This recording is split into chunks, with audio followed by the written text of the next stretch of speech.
Hi and welcome to another Freelance Fridge video tutorial. Here I'm continuing my series on how to build a 3D figurine character. In the last video I had narrowed it down to 2 figures, and this is the one I ended up choosing to move forward with. This is the Scuba Shark character that I had discussed in my last video, and I'm going to begin building him in 3D in this video. I won't go through the entire process, but I'll at least show you how to kind of get started.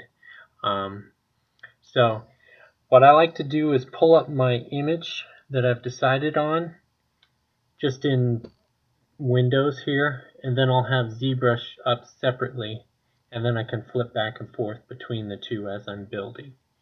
So you may be asking, where do you start? What's the best place to start building your 3D figure? There's really no right or wrong reason. You could start at the feet, you could start at the head, you could start at the hands. For me, I like to start with the head and kind of go from there. Just kind of makes sense for me. And then with this particular character, since he's got this big collar, which is kind of a cylinder essentially, but rotated, that's going to be part of what I start really early on, and I'll explain that a little more as I get going here. So let's get started. You're going to want obviously to have zBrush open, and if you don't know which item to start with, you can just choose one of these Dynameshes. I'm going to go with Dynamesh 128, which is kind of my default that I start with. Turn perspective on. Now again, I covered how to move around with zBrush in a different tutorial, so I won't go into that. I'll just start building. You can always refer back to that other tutorial if you have any questions. So first up, I'm going to use the move tool here. I'm going to start this sphere as kind of the head shape, and just really just start building it out. Sometimes it's a trial and error between what shape to really start, or what brush to start with, I should say. So I'm not worrying about super exact precision at the moment. I'm kind of just trying to get the general shape, and I'll just bounce back and forth between my drawing and zBrush to kind of get an idea. So I'm just using the inflate tool right now with both sides mirrored to kind of create that head shape. I'm using kind of the smooth tool that I discussed in the last video.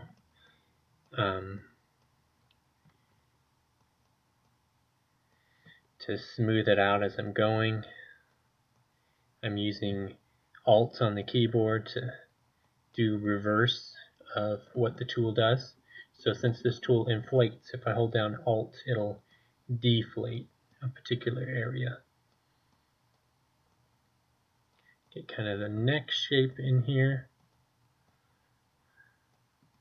You can see it's slowly starting to look kind of like the hammerhead shape here.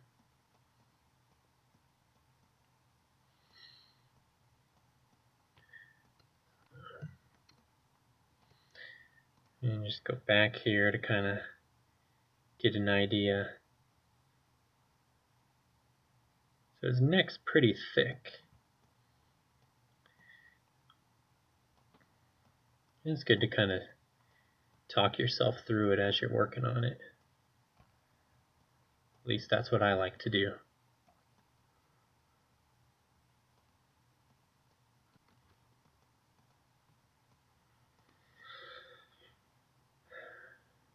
And it's really easy to build in zBrush compared to other 3D programs. I used to work with 3D Studio Max and Maya, and that takes a lot more technical mindset. And I feel like with zBrush it's a lot more free-flowing. It's kind of more artistic based in a sense. Like you can just get in there, start carving away or stretching and squashing, and it works pretty well. I feel like it's a little bit different mindset than when you're trying to use Maya or 3D Studio Max or whatever else programs are out there. I haven't even stayed in touch with all those other programs ever since I've been working with zBrush. This has been what I needed for my projects, so I've kind of just stuck with this, and so I'm not even up to date with Maya or any of the other programs out there that are being used, because I'm more focused on the toys, the building of the figurines and everything. Alright, so this is starting to look like the right shape.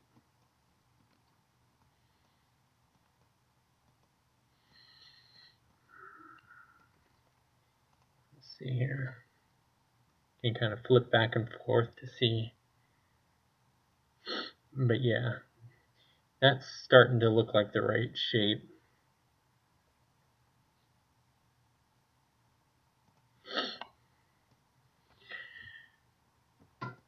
So now I might remesh it for some of those spots that you're starting to see the faces. And then go in here with the move tool. Maybe try to get some of that pointiness started that I have in my sketch.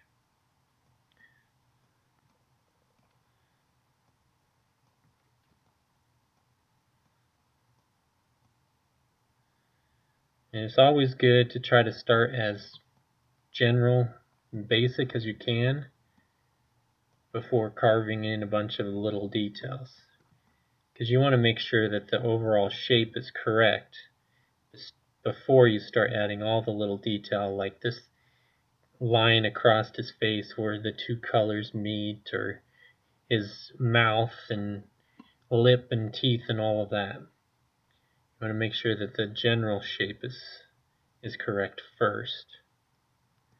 So all that other stuff can be added later on. Start basic and then start working your way out into all the little details.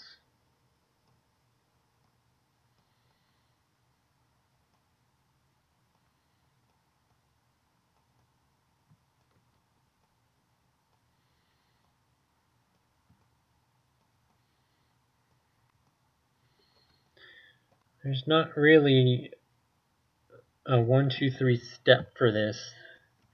It's more of what you're familiar with, what you're comfortable with as you're working, what seems to make sense to you. I know different 3D artists have different go-to brushes here. I've heard of some people using mostly the snake hook for building. Now for me, I'm kind of usually bouncing between the move tool, the inflate tool, the magnify, the slash, things like that, standard.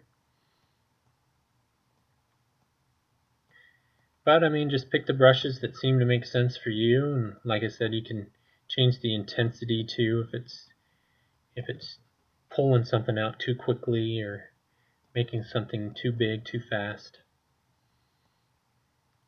And over time, you'll just get comfortable with the tools you like, and all of this will come naturally. I feel like it does make a difference if you have an artistic background. If you're familiar with the form, if you're good at drawing, I think it can give you a leg up when designing in 3D.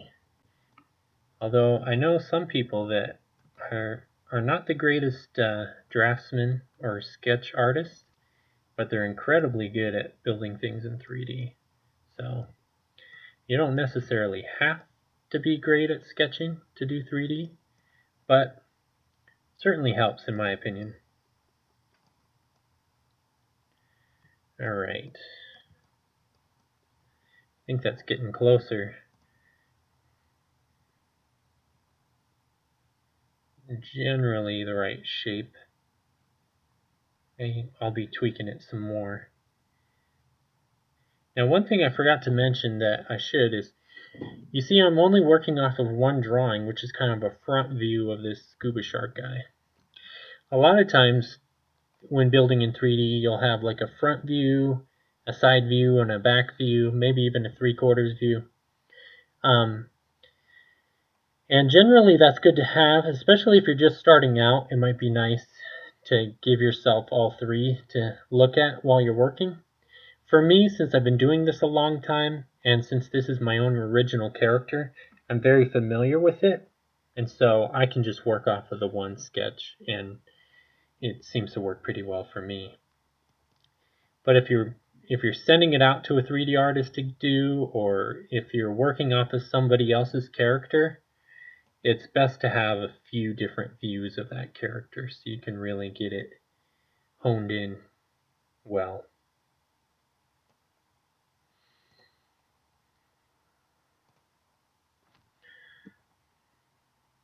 Again, you can use the brackets on the keyboard to change the size of your brush as you're working.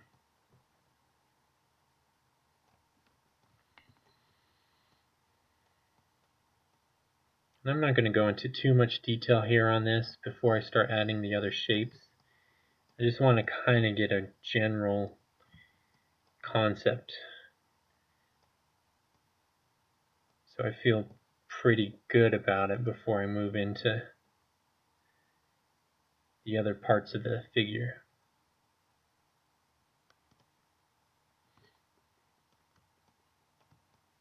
Smooth that out a little bit, and then I'll define it more again later. But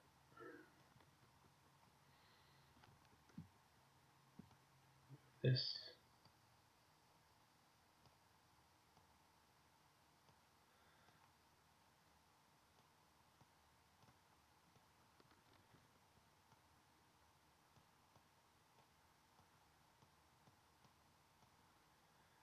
all right.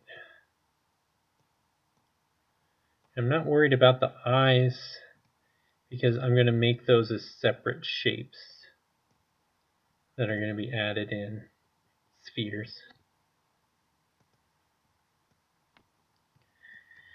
Which, since I'm talking about it right now, I might as well add those in to at least give us an idea.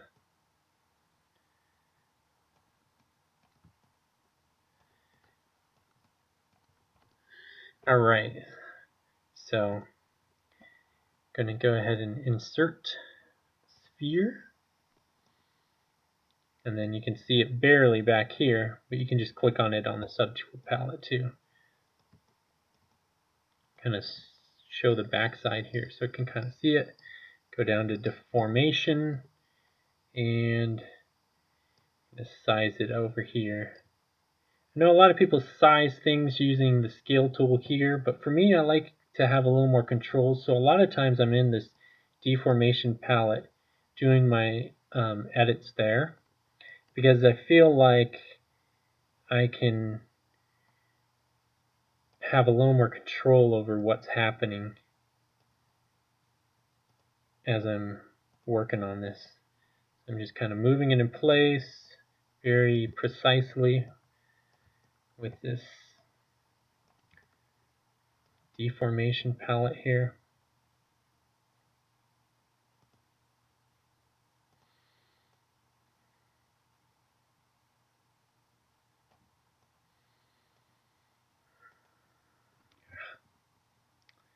All right.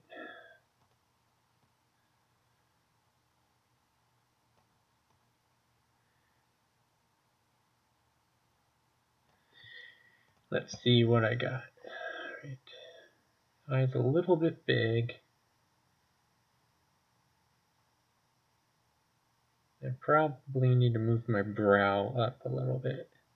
His brow comes kind of upward, and I have it kind of curving the wrong way. So let me go back to this, which I just hold down Alt and click once to go between objects. So I'll move whole brow up, which I need to make my brush a little bit bigger here.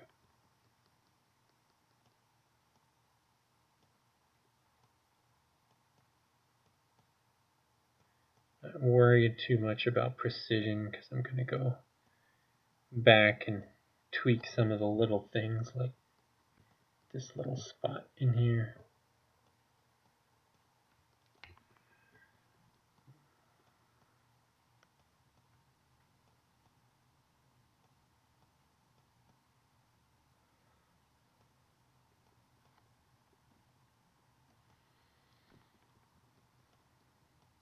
And I'm sure as you make your way through different ZBrush tutorials, you'll find that different artists have different techniques of how they work on this stuff. I know my methods may not be the same as others, but this is what works for me and gets the job done in a way that I feel pretty satisfied once it's all said and done. Smooth that out a little bit.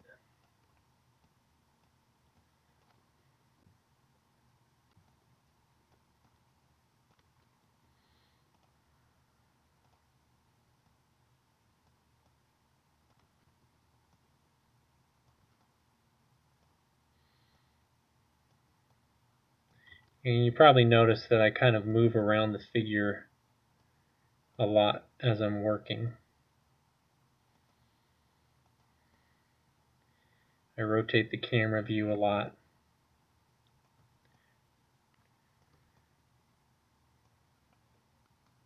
Alright, that's probably a little too high of a brow, but let's see here.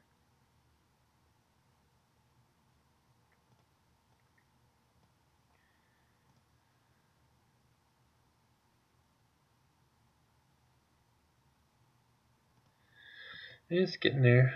I think the middle of my head is going up when in my drawing it's going down.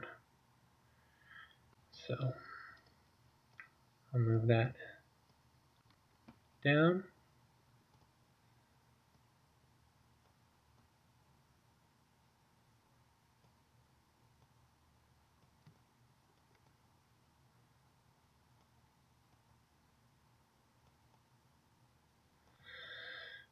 Smooth it out.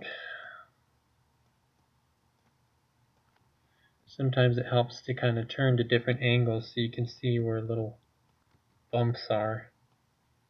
You can adjust accordingly.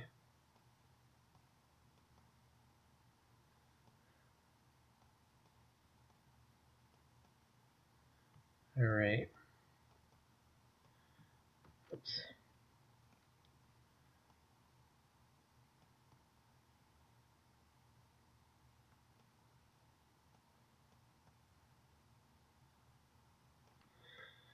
Alright.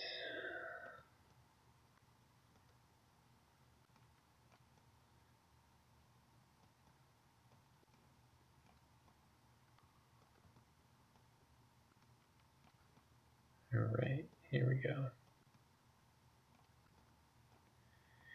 That should be getting closer. What it needs to be.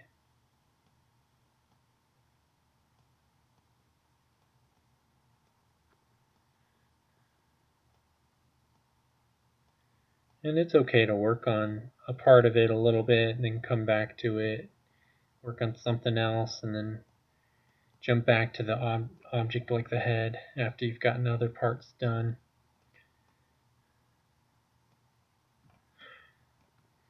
Alright. Try not to be too picky on that right now, because that's not what this video is about anyway. Alright, you can make this a little bit smaller, and then take another look here at the eye. And then I'm actually going to use this move tool to kind of slowly get it into place where it feels about right.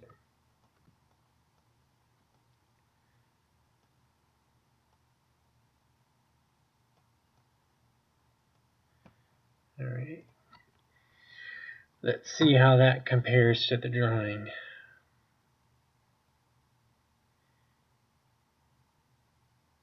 Need to move the brow down a little bit, but I think we're getting close.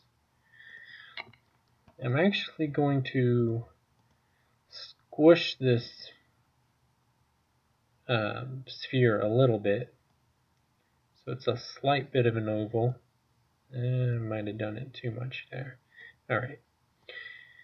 Just to kind of conform to the shape of the drawing a little bit more.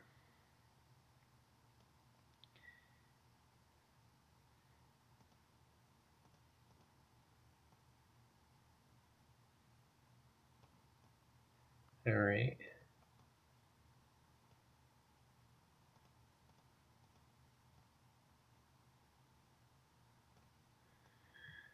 I think that's pretty good.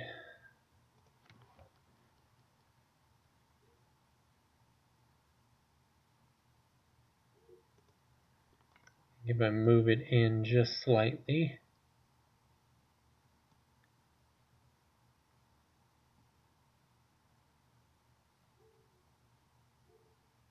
And if you can't get the number you're looking for, you can always type it in and hit enter. Alright. Now I can work on this brow just a little bit more to give it that real cross across the eye there.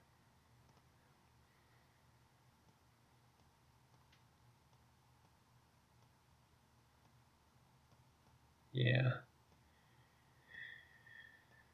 More like that. Coming across the eye.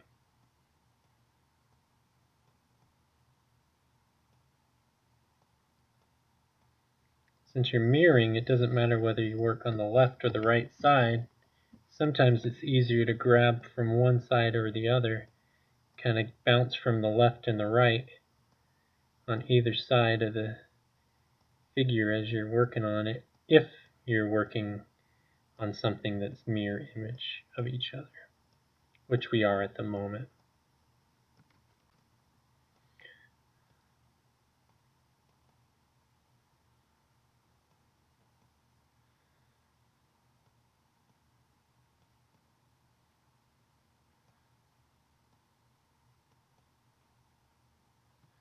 Alright. That's looking pretty good.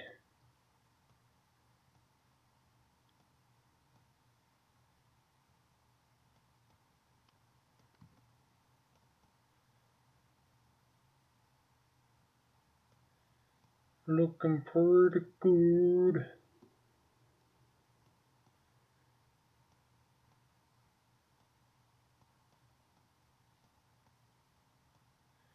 Alright.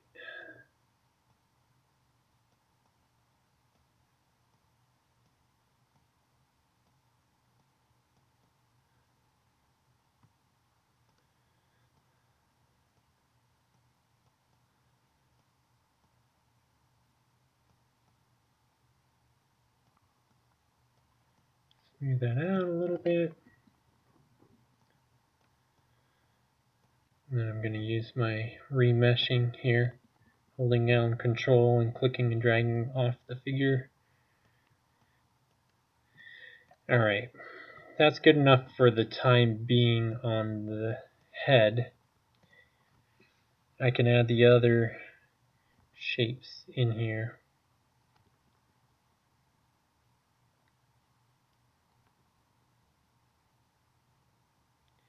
So let's work on that collar.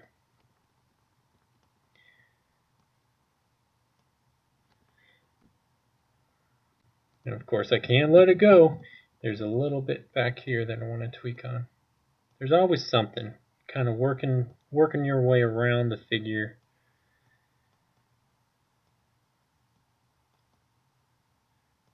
Figuring out the ins and outs of it. Finding that character within the sphere. Alright. Okay. Done for now. So now we're going to go in here. We're going to insert a cylinder. Alright, I'll click it. First thing I'm going to do is deformation here. I'm going to rotate it. And then I'm going to just use 90 so it's exactly rotated. And I'm going to work on it while it's straight like this. And then once I have it the way I like it, I'll rotate it into place on his neck. So I'll go ahead and make it bigger. Turn off the Y because it's already too tall. I'll try to make it size it needs to be.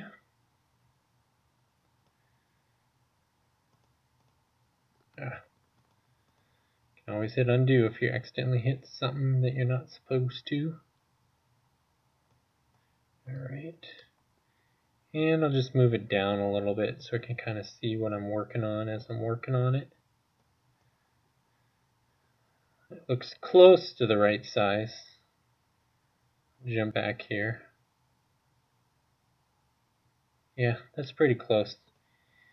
So now, since this isn't a Dynamesh shape when first created, I'm going to go down in here under Geometry, Dynamesh, click it, and then Control drag to make it a Dynamesh.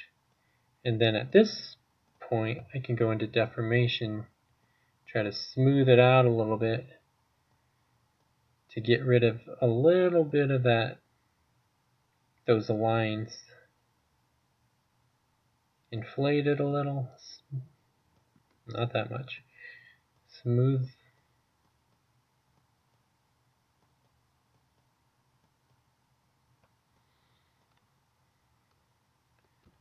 And then remember, X turns on and off your symmetry.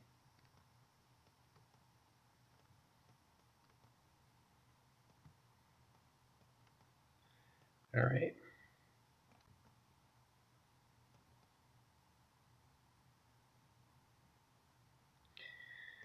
So that looks pretty good.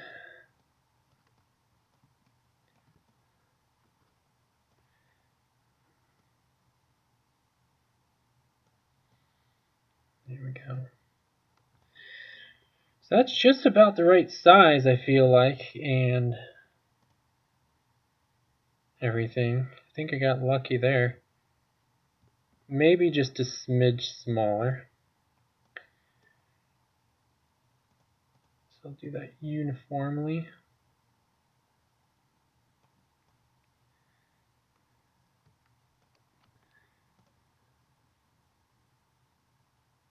Let me jump back to kind of see.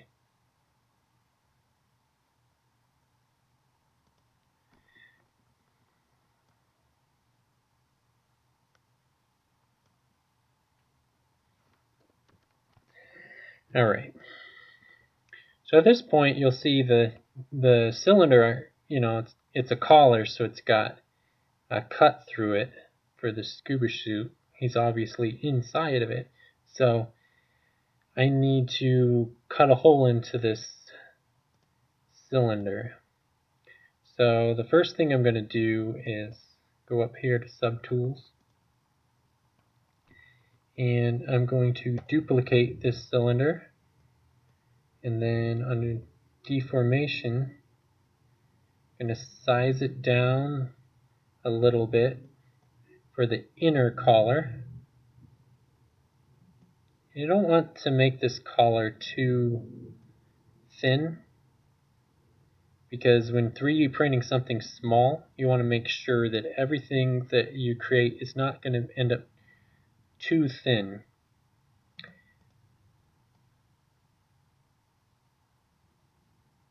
Alright.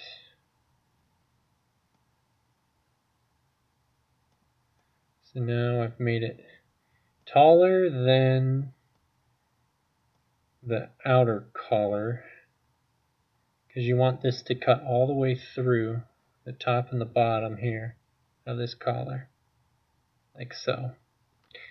And you can start seeing now why I've done this straight up and down, because when I create this duplicate copy and put it in the middle, I want to make sure that it's uniform all the way around the ring. I don't have to try to line it up in a weird way. It just automatically kind of centers around the middle of your grid here. And so now I can cut these two shapes out of each other. But the thing I need to do, since I haven't done this in a while, is save this. I haven't done it at all.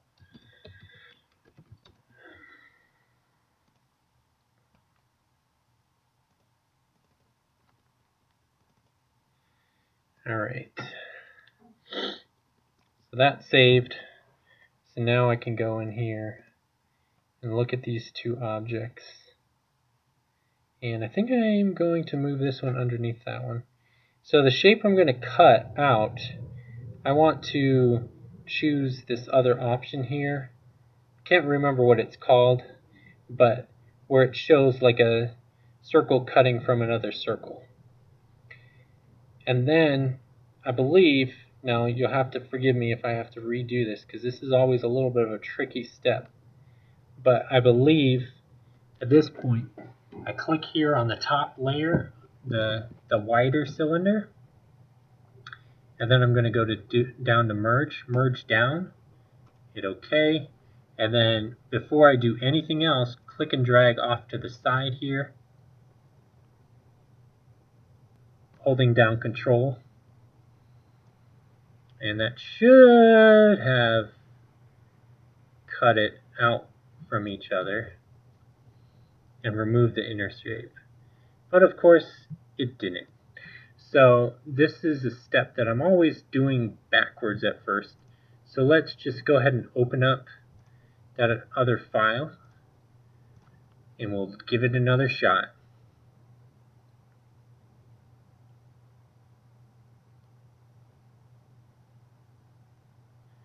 I don't know why it's always so tricky.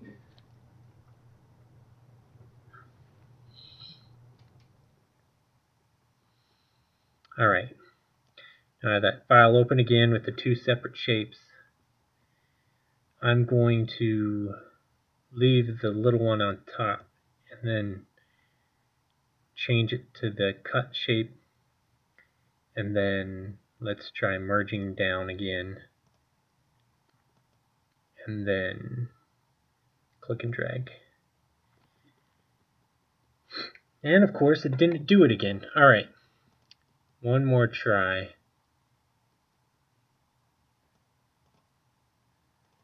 Reopen this thing. Alright, maybe the big shape needs to be this. Let's merge that down.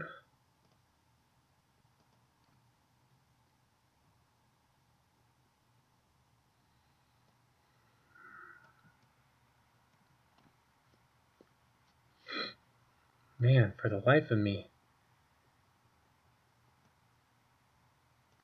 I do not remember. Alright.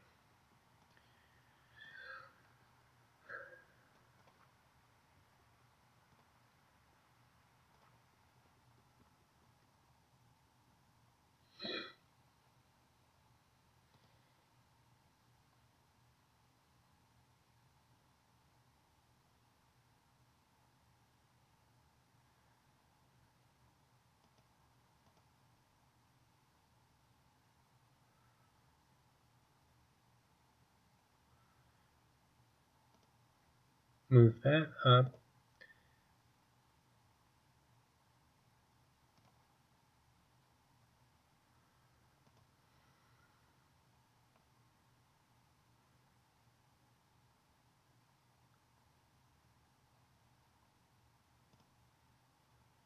Maybe it's both of them.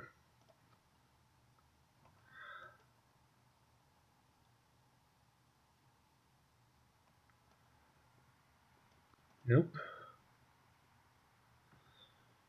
It ain't both of them.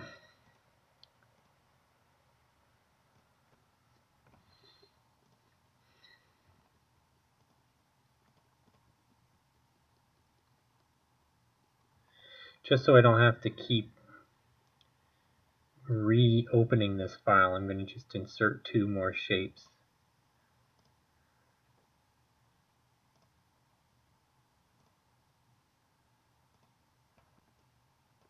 just going to move them off to the side here. Forgive me for this. This is the one and only step in ZBrush that for some reason I'm always having to do it multiple times until I get it the way it needs to be.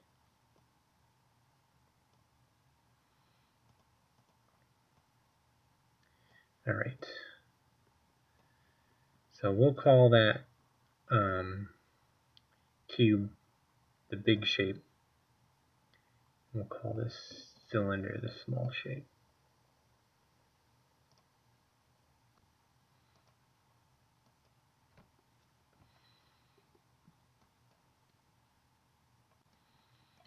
Alright, let's try it here. So I'm going to duplicate this, move it down, all the way down. I'm going to duplicate this, also move it down. Then I'm going to turn off these other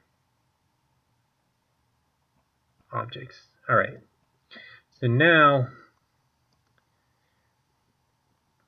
let's see what we can do. So the big shape's underneath. We'll say it gets cut into smaller shape on top. Merge down, and then, oops.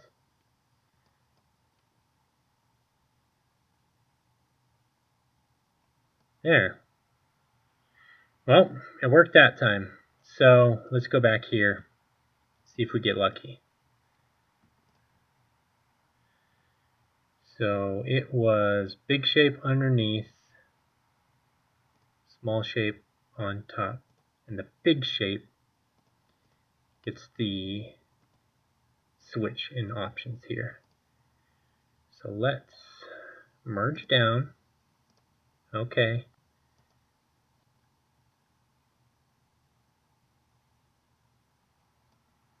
Well, I did the exact same thing I did on the cube.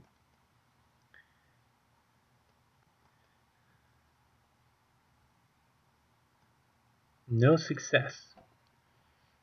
Alright. You can see why this is a little bit of a dilemma. Sometimes it decides to work, and sometimes it doesn't, even though you do the exact same thing. Watch now. Watch it do it, even though I did the same thing. Nope. Alright. I feel like I'm wasting so much time here. I apologize. Here's what I'm going to do. I don't know why this makes a difference, but sometimes it does. I'm going to insert another cylinder here. I'm going to rotate it.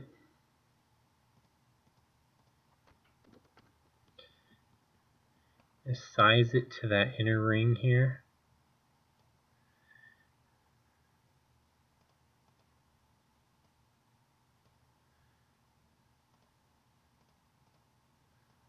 Move it down into place.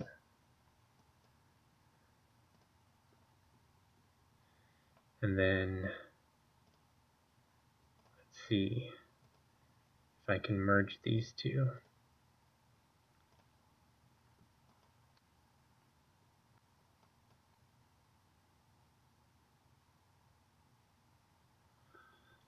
Still nothing. Well, I'm going to pause this video, figure out this issue, and get back to you. Sorry about that. We'll continue in a moment.